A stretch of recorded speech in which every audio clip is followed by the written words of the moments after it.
The Unexpected War. Ethan Cole, a skilled but humble engineer, had no dreams of being a hero. He worked on cargo ships, quietly fixing engines and circuits. His life was simple, predictable, and grounded in reality. That all changed on a quiet evening when he was aboard the stellar Voyager, transporting goods to a distant colony. The Voyager was a sturdy ship, built for endurance, not speed. The journey was routine until the alarms blared, breaking the silence like a sharp scream. Ethan rushed to the control deck, where chaos unfolded. The captain shouted orders, pointing to the holographic display. On the screen, a strange alien fleet loomed in the dark void of space, their ships sharp and menacing. "Prepare for impact," the captain yelled as Ethan gripped a railing to steady himself. The first blast hit the Voyager, shaking the ship violently. Sparks flew and lights flickered as Ethan realized they were under attack. "Who are they?" Ethan asked, his voice trembling. No one had answers. The aliens weren't in the database. No records, no warnings, just pure hostility. The crew scrambled to defend the ship, but the attackers were too advanced. Their weapons tore through the Voyager's defenses like paper. Within minutes, the ship was critically damaged, and evacuation became the only option. Ethan raced to the escape pods, his heart pounding. Around him, crew members screamed, panicked, and ran in every direction. He saw his friend, Sarah, struggling to release a stuck pod door. Without thinking, he ran to help. Together, they pulled the lever and the door hissed open. Sarah climbed in, tears streaming down her face. "You need to come," she shouted. "I'll follow," Ethan promised. But as the pod launched, an explosion rocked the ship, and Ethan was thrown against the wall. When he opened his eyes, the escape pods were gone. He was alone. The ship groaned, metal twisting under the pressure of the attack. Ethan knew he had minutes, maybe seconds, before the Voyager was destroyed. He sprinted to the last remaining pod and launched into the unknown just as the ship exploded behind him. Ethan's pod drifted through the cold expanse of space. His hands trembled as he checked the controls. The systems were basic: oxygen, navigation, and emergency supplies. The navigation panel blinked red. No signal detected. "What now?" Ethan muttered, his voice echoing in the small pod. He looked out the window, hoping to see rescue ships or friendly signals. Instead, he saw debris from the Voyager, floating silently. Then, something strange caught his eye. A bright blue glow pulsed in the distance, almost like a beacon. It wasn't a star. It was closer and alive with movement. With no other options, Ethan steered the pod toward it, curiosity and desperation driving him. As Ethan approached, the glowing object came into focus. It was a massive structure, almost like a city floating in space. Towers of light and metal stretched high, and strange ships buzzed around it like bees around a hive.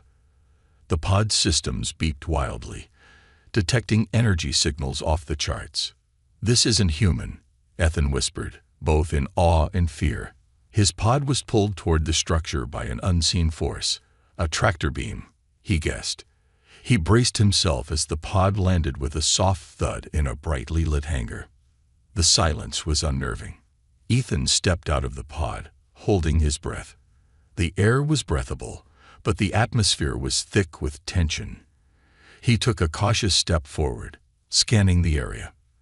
The hangar was vast, filled with alien ships of sleek design and glowing symbols he couldn't understand. Suddenly, a sharp sound pierced the air. Ethan turned to see figures emerging from the shadows. They were tall, with shimmering blue skin and glowing eyes. Their movements were precise, almost mechanical, as they surrounded him. Each carried a weapon, its sharp edges glowing faintly. Ethan raised his hands, his heart pounding. "I mean no harm," he said, his voice echoing in the vast space. The aliens stared at him, their expressions unreadable. One of them stepped forward, towering over him. It tilted its head, studying him like a curious predator. Before Ethan could say another word, a low, thunderous sound filled the hangar. The alien leader turned sharply, its glow intensifying. From a distance, another group of aliens entered, their armor darker, their eyes blazing red. They carried heavier weapons and moved with purpose. Ethan realized he had walked into a war zone. The blue aliens gestured for Ethan to follow, their urgency clear. Torn between fear and curiosity, Ethan obeyed. They led him through a maze of corridors, their sleek walls glowing faintly with energy. The thunderous sounds grew louder. Explosions, shouts, and the unmistakable hum of energy weapons. Ethan was thrust into a room with a large window overlooking the battlefield. Below, two alien factions clashed in a fierce fight. The blue aliens fired precision shots, defending their home with everything they had. The red-armored invaders retaliated with brutal force, their weapons leaving destruction in their wake. One of the blue aliens turned to Ethan, pointing at him and then at a glowing console. It spoke in a language he couldn't understand, but the message was clear. They needed his help. Ethan hesitated. He was no soldier, just an engineer. But as he looked at the chaos below, something inside him shifted. This wasn't just about survival. It was about doing what was right. Gritting his teeth, Ethan nodded. "All right. Tell me what to do." The alien connection. Ethan opened his eyes to a strange, glowing ceiling above him. He wasn't in his escape pod anymore. The air was warm and filled with a faint hum, like a heartbeat in the walls. As he sat up, he realized he was lying on a soft, gel-like bed that seemed alive, pulsing gently beneath him. "Where am I?" Ethan muttered, his voice shaky. Before he could process his surroundings, the doors slid open silently. A figure entered. An alien with shimmering blue skin and glowing golden eyes. It stood tall and graceful, wearing what looked like intricate armor made of woven light. The alien tilted its head, observing Ethan with curiosity. Hi," Ethan said, raising a hand in an awkward wave. The alien didn't respond. Instead, it held out a strange device, a small, glowing orb, and gestured for Ethan to take it. Hesitant, but with no better options, he reached out and touched the orb. Instantly, a rush of images flooded his mind. A vast forest of glowing trees, a village of blue-skinned aliens, and finally, a young alien child reaching out to him. The orb pulsed, and Ethan heard a voice in his head, soft yet commanding. "Do not be afraid. We mean you no harm." Ethan blinked in shock. "You can speak to me through this thing." The alien nodded, though it didn't move its lips. Instead, the orb glowed brighter, and the voice continued. "You are on our sanctuary. We saved you from the wreckage. You are safe, for now." Ethan was led through the alien structure, a mix of advanced technology and organic beauty. Walls shimmered with light, as though alive, and floors shifted underfoot like soft earth. Everywhere he looked, he saw more of the blue-skinned beings, their eyes glowing with an inner light. He was brought to what appeared to be a council chamber. Around him, a circle of older aliens sat, their postures rigid and their gazes fixed on him. One of them, the tallest and most ornate, stepped forward and gestured toward the orb again. Ethan hesitated but complied, allowing the voice to fill his mind once more. "We are the Velari. You are the first of your kind to set foot here. We should not have interfered, but—" The voice paused, and the alien gestured to another figure entering the chamber. It was the child from the vision, smaller than the rest, but with the same glowing eyes.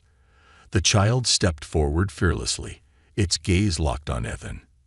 There was an air of innocence about it, but also something deeper, a connection Ethan couldn't explain. The voice in his mind returned.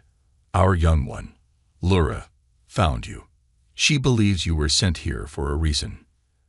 Ethan was stunned. "Sent here? No, I'm just a guy who got lucky, or unlucky, depending on how you see it. My ship was attacked, and I barely made it out alive. I didn't come here on purpose." The council exchanged glances, their glow dimming slightly. Lyra stepped closer to Ethan and held out a small glowing crystal. Ethan hesitated but took it.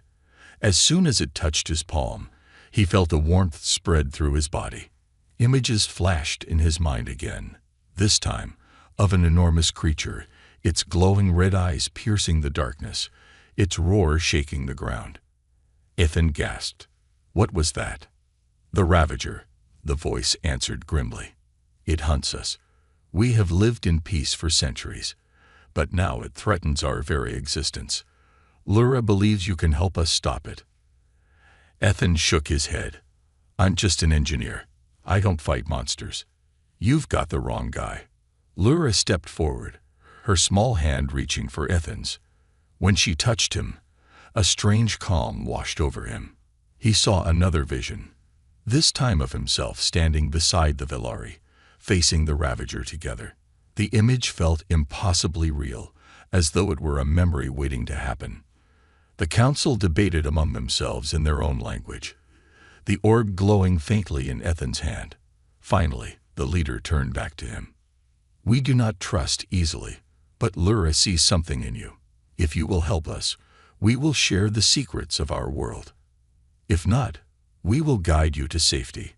Ethan looked down at Lyra, who gazed back with a mixture of hope and determination. He felt a tug in his chest, something he couldn't quite explain. This wasn't his fight, but how could he turn his back on them? Taking a deep breath, Ethan nodded. All right, I'll help, but you better tell me everything I need to know about this Ravager. For the first time, the Velari Council seemed to relax, their glow brightening. Lyra smiled, her eyes sparkling with gratitude. Ethan didn't know what he'd just gotten himself into, but he couldn't shake the feeling that his crash landing wasn't an accident. Whatever was coming, he was ready to face it. Or so he hoped. Learning to trust. Ethan stood in the heart of the Velari village, surrounded by structures that glowed softly, blending perfectly with the natural beauty of the forest. Towering trees with bioluminescent leaves stretched high into the sky, their roots intertwining with the Velari homes. It felt alive, like the planet itself was breathing. But Ethan didn't feel welcome.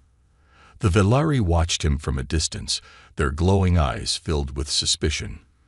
Only Lyra, the young Velari who had first reached out to him, stood by his side. She seemed to trust him completely, though the others clearly didn't share her belief.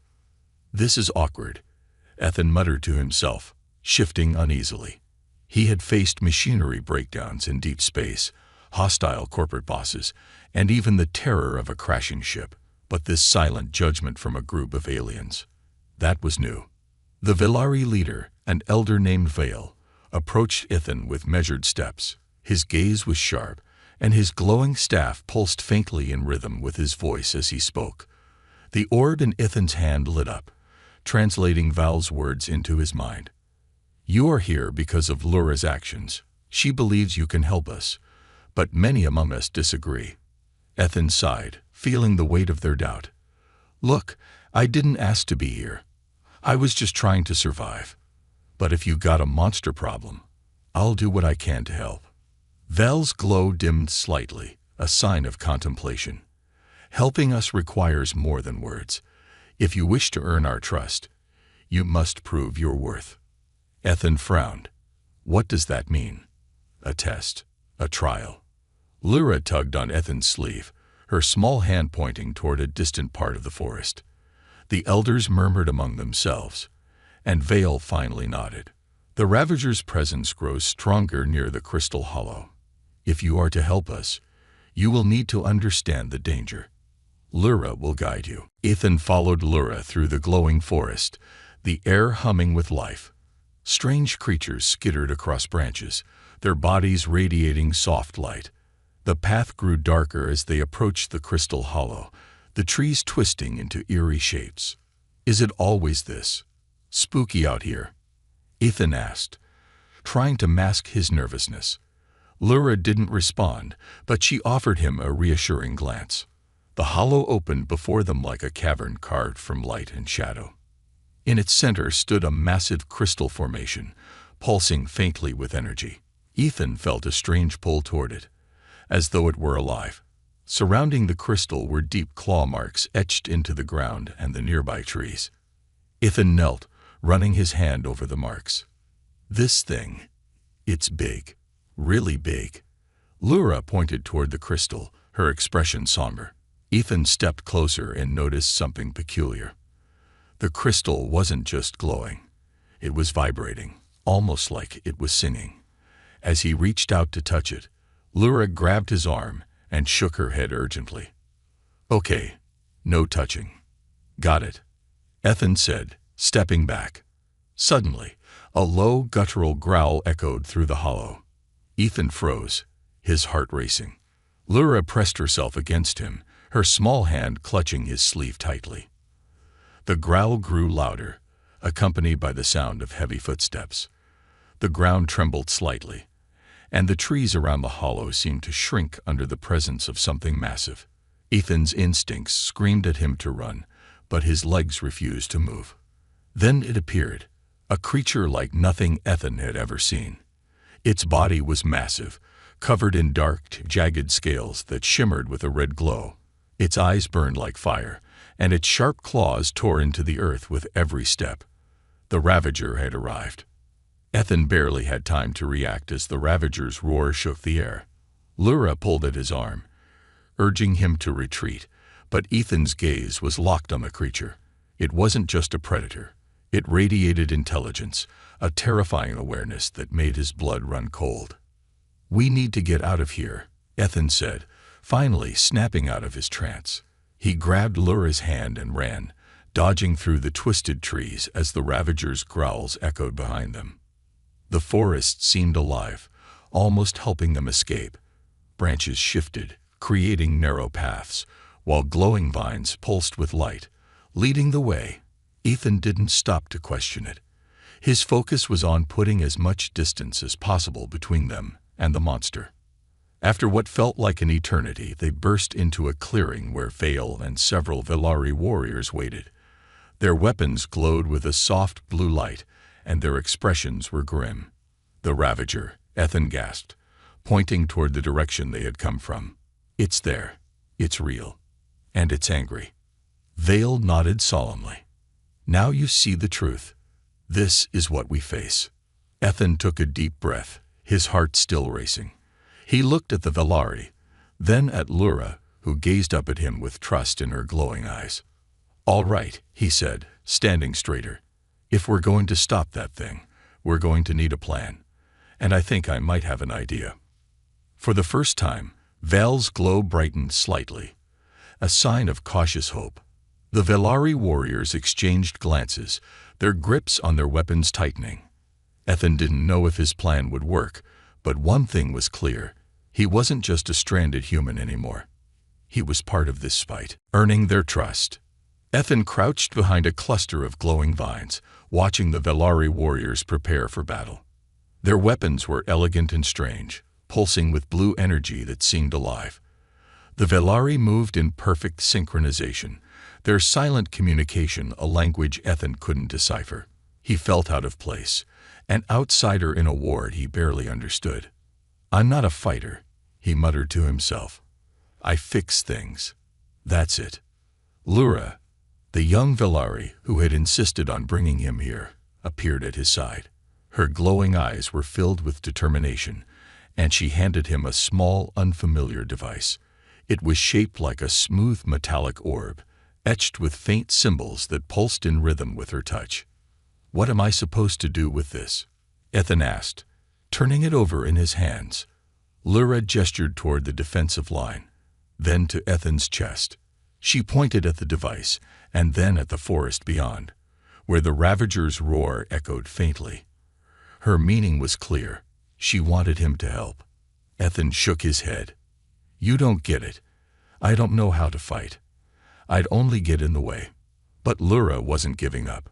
She pressed the device into his hands again and touched his arm, her glowing eyes locking onto his.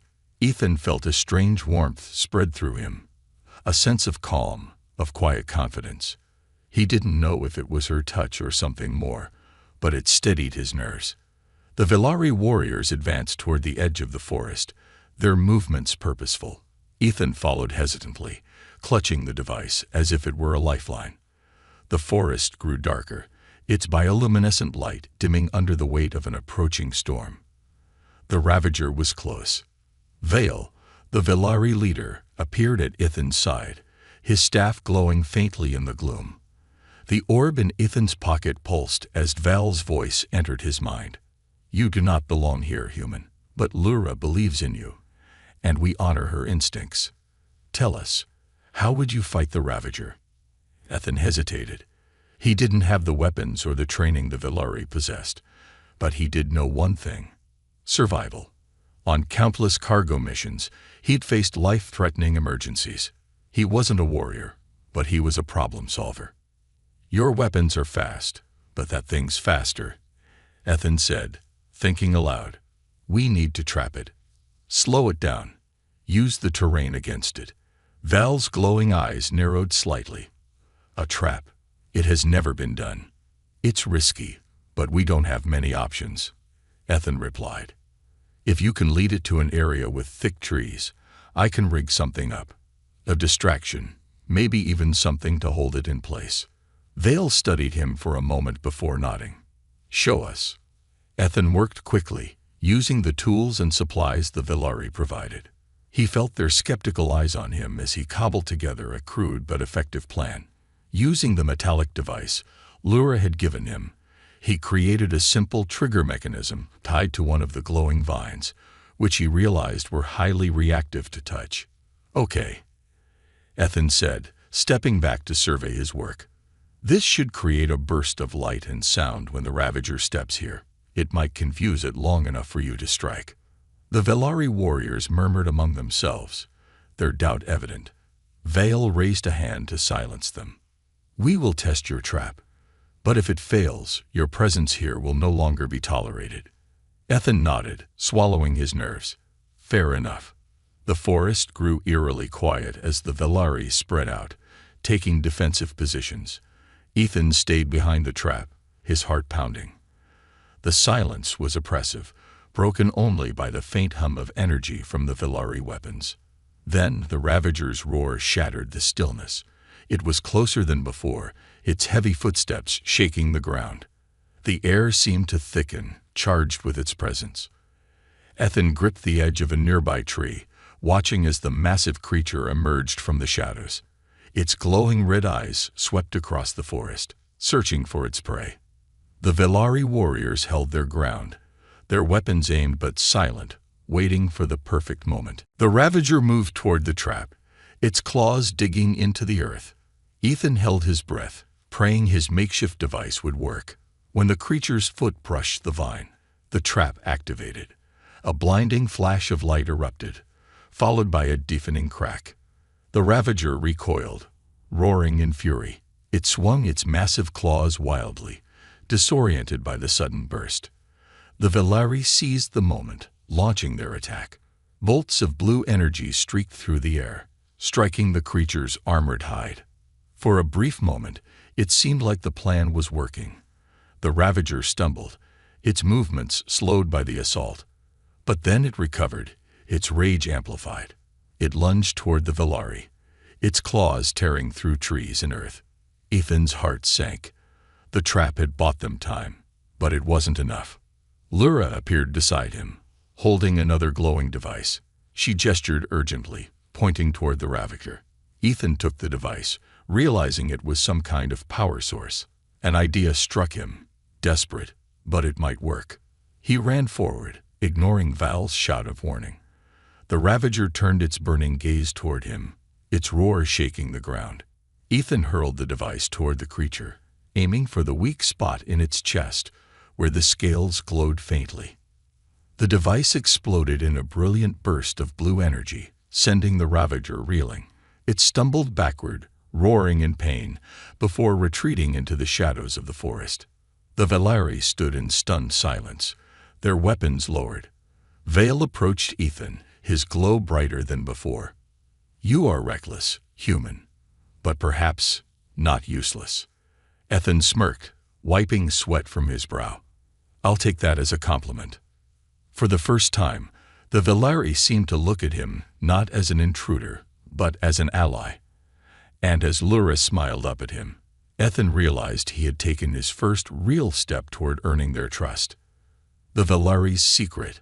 The Velari village pulsed with quiet tension as Ethan sat cross-legged in the central chamber, surrounded by the elders. The soft glow of the bioluminescent walls reflected the weight of their conversation. Vale, the elder leader, held a crystal shard in his hands. Its soft, golden light seemed alive, shifting with an energy Ethan couldn't comprehend. "This is more than just a glowing rock, isn't it?" Ethan asked, breaking the silence. Vale nodded, his glowing staff pulsing faintly. "The crystal of ancients. It is the heart of our people. Our survival depends on it." Ethan leaned forward. "Let me guess. The Ravager wants it." Val's glow dimmed slightly, a sign of unease. "The Ravager does not simply want it, it is bound to it. Long ago, our ancestors created the crystal to maintain balance on this planet. It holds the essence of the Velari and our connection to the land. But with such power came a cost." Ethan frowned. "A cost?" The elder gestured, and the orb Ethan carried pulsed to life, projecting images into the air. Ethan watched as scenes unfolded, a thriving Velari civilization, the creation of the crystal, and then chaos. The Ravager, smaller then but no less terrifying, emerged from the crystal's light, a guardian born of energy and fury. "The Ravager exists to protect the crystal," Vale explained. "But over time, it has grown unstable, its purpose warped. Now it destroys indiscriminately. If we cannot contain it, it will destroy us all." Ethan rubbed the back of his neck, processing what he just learned. "So, let me get this straight. You've got an ancient power source that's both the key to your survival and the reason a giant monster is trying to kill you." Val's glow flickered in what Ethan guessed was annoyance. Simplistic, but accurate. Lura stepped forward, holding a smaller shard of the crystal. She offered it to Ethan, her glowing eyes filled with a mixture of hope and determination. As he took it, a strange warmth spread through his hand.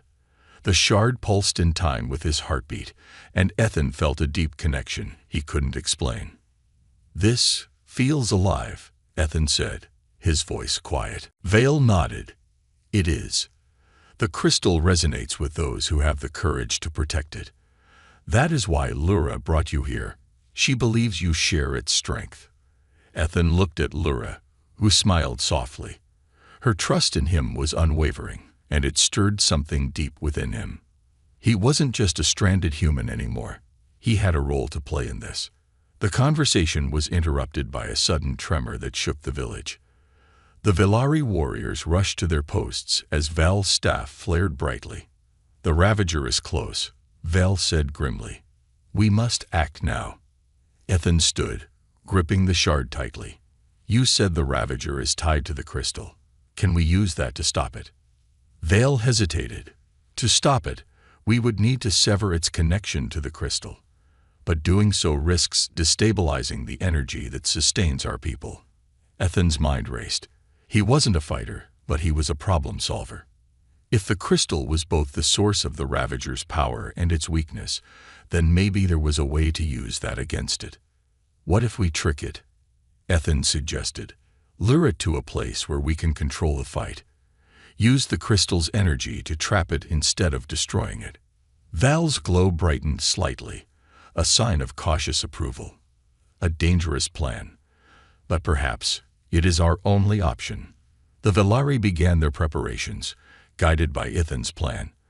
They would use a decoy crystal to lure the Ravager into an ancient ruin deep in the forest, a place where the energy lines of the planet converge.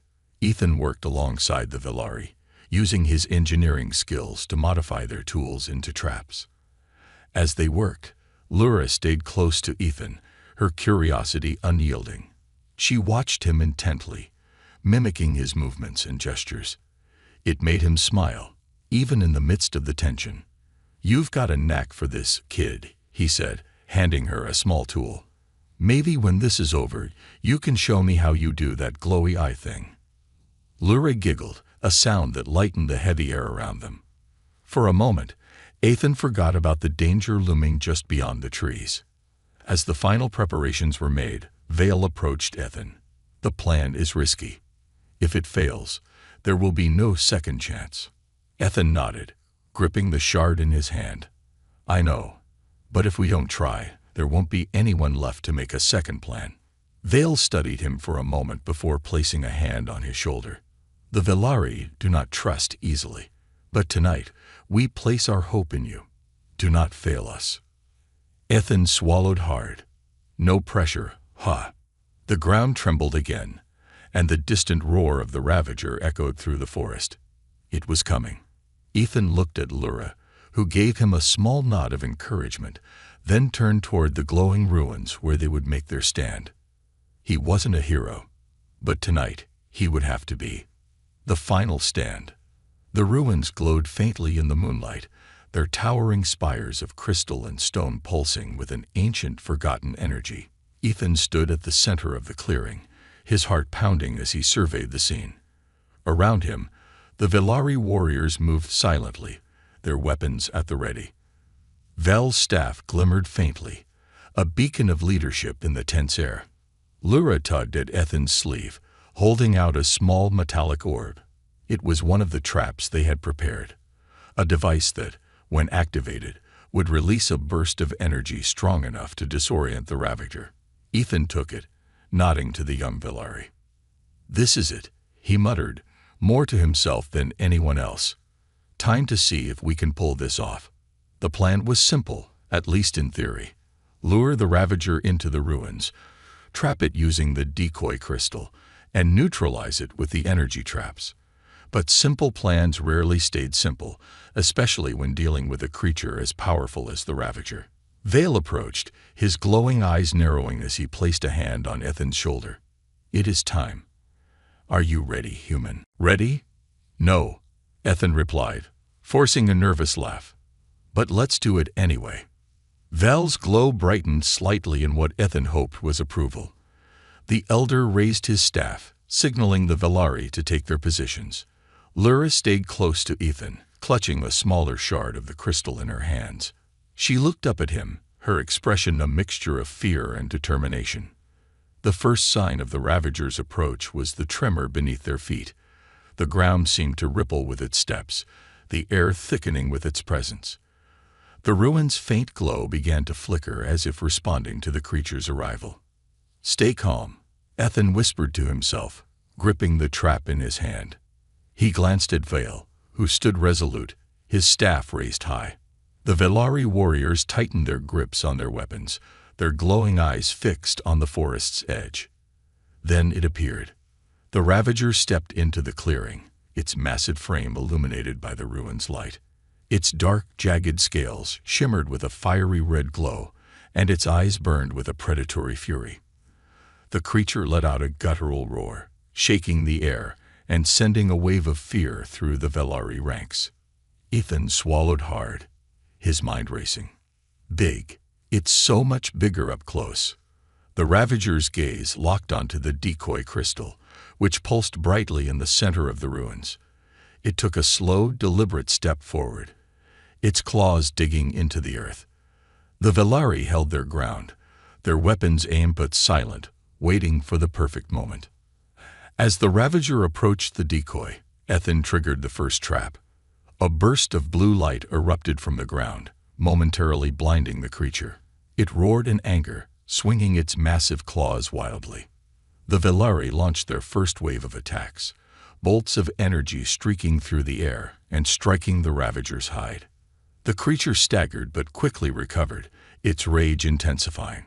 It charged toward the decoy, its claws smashing through the ruins.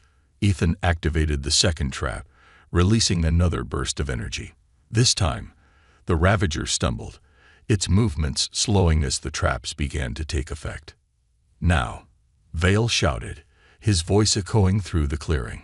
The Velari warriors unleashed a coordinated assault, their weapons glowing with a fierce blue light. The Ravager roared in pain, but its strength seemed endless. It lashed out, striking down several ruins and narrowly missing a group of Velari. Ethan's heart raced as he activated the final trap. A powerful energy burst designed to immobilize the creature. The ground shook as the trap activated, releasing a wave of light that enveloped the Ravager. For a moment, it froze, its glowing eyes dimming. "This is our chance," Ethan yelled, turning to Vale. "We need to finish it now." Vale nodded, raising his staff. "Focus your energy. Do not let it recover." The Velari poured their remaining strength into the assault, their weapons blazing with energy. Ethan, clutching the shard Lura had given him, joined in, using the crystal's power to amplify the traps. The ruins glowed brighter than ever, their ancient energy resonating with the Velari's efforts. But the Ravager wasn't finished. With a deafening roar, it broke free from the energy field, its rage reaching a terrifying peak. It charged toward the decoy crystal, its claws outstretched. Ethan's mind raced. The decoy won't hold it. We need tow. Before he could finish, Lura stepped forward, holding her shard of the crystal high. The shard glowed brightly, its energy resonating with the ruins and the decoy. The Ravager stopped in its tracks, its fiery eyes locking onto the young Velari. "Lura, no," Ethan shouted, fear gripping him. But Lura stood firm, her small frame radiating a strength Ethan hadn't seen before. The shard's light grew brighter, enveloping the Ravager in a cocoon of energy. The creature roared, thrashing wildly, but it couldn't move. Ethan realized what she was doing. She's stabilizing it. She's calming it. The Velari watched in stunned silence as the Ravager's movements slowed. Its eyes dimmed, and its massive frame seemed to relax. The ruins pulsed with a steady light, matching the rhythm of the shard in Lura's hands. Vale stepped forward, his voice filled with awe. "The bond. It is restored." Ethan stared, his heart pounding. Lura had done what no one else could. She had used the crystal's power not to destroy, but to heal. As the Ravager lowered its head, retreating into the forest, Ethan let out a breath he hadn't realized he was holding. The battle was over, but the war had been won in a way he never expected. Lura turned to him, her glowing eyes filled with quiet triumph. Ethan knelt, placing a hand on her shoulder. "You just saved us all, kid," he said, his voice filled with admiration. "And you didn't even need a trap." For the first time, Ethan felt like he truly belonged, not as an outsider, but as part of something greater. A new beginning. The morning after the battle, the Velari village was alive with a soft, radiant glow. The towering trees, once trembling with fear, stood tall and vibrant.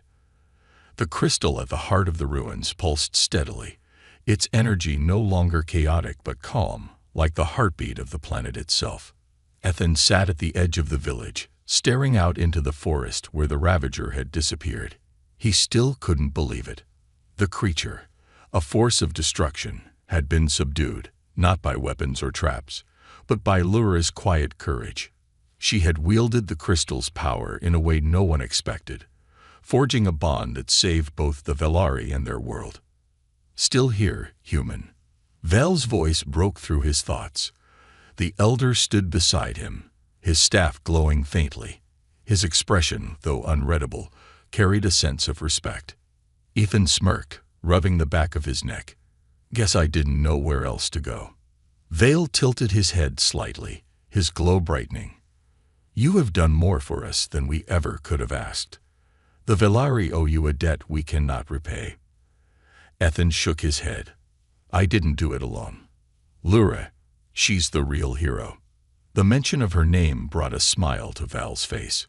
"She has shown us the strength of innocence and trust. But you, Ethan, have shown us something else.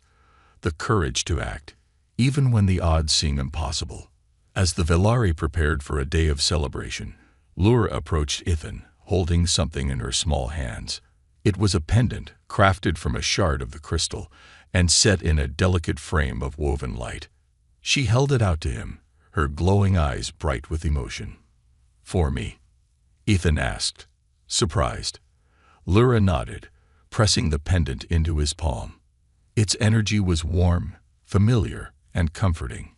Vale stepped forward, his staff glowing brighter. It is a symbol of our trust. You are no longer just an outsider, Ethan Cole. You are part of the Velari. Ethan swallowed hard, touched in a way he hadn't expected. I don't know what to say. Then say nothing, Vale replied. Let your actions speak, as they always have. As the village buzzed with life, Ethan noticed a faint hum from his old communication device, which he had almost forgotten. He picked it up, his heart skipping a beat when he saw the signal blinking. The rescue beacon he'd activated during his crash had finally reached someone. Looks like my ride's coming, Ethan said quietly, staring at the blinking light. He turned to Vale and Lyra, the weight of the decision settling on his shoulders. When the rescue ship arrived, a sleek vessel with the emblem of Earth's colonies, Ethan stood at the edge of the village, his bag packed. The Velari gathered around him, their glowing eyes filled with gratitude and sadness. You could come with us, Ethan offered, looking at Lyra. Earth's not so bad. We've got snacks and music. You'd like it. Lyra smiled but shook her head. Vale stepped forward, his glow steady. This is her home, as it is ours. But you, Ethan, will always have a place here. Ethan nodded, his throat tight. He stepped toward the ship but stopped, turning back one last time. You know, he said, his voice breaking slightly, I think I'll miss this place more than I ever thought I would. Lyra ran up to him, her small arms wrapping around his waist. Ethan hugged her back, his heart heavy. As the ship ascended into the sky, Ethan looked out the window, watching the glowing village grow smaller and smaller. He touched the pendant around his neck, feeling its warmth, and smiled. Back on the Velari world, the crystal pulsed with a steady light, its energy spreading beyond the village, deep into the planet's core. Something was changing, something bigger than any of them realized. And Ethan, even light years away, felt it. For the first time in his life, he wasn't just Ethan Cole, the engineer. He was part of something far greater. And though he was leaving the Velari behind, their bond would never truly fade. Some connections, he realized, are bigger than distance, bigger than words. They are written in the light of the stars, unbreakable and eternal.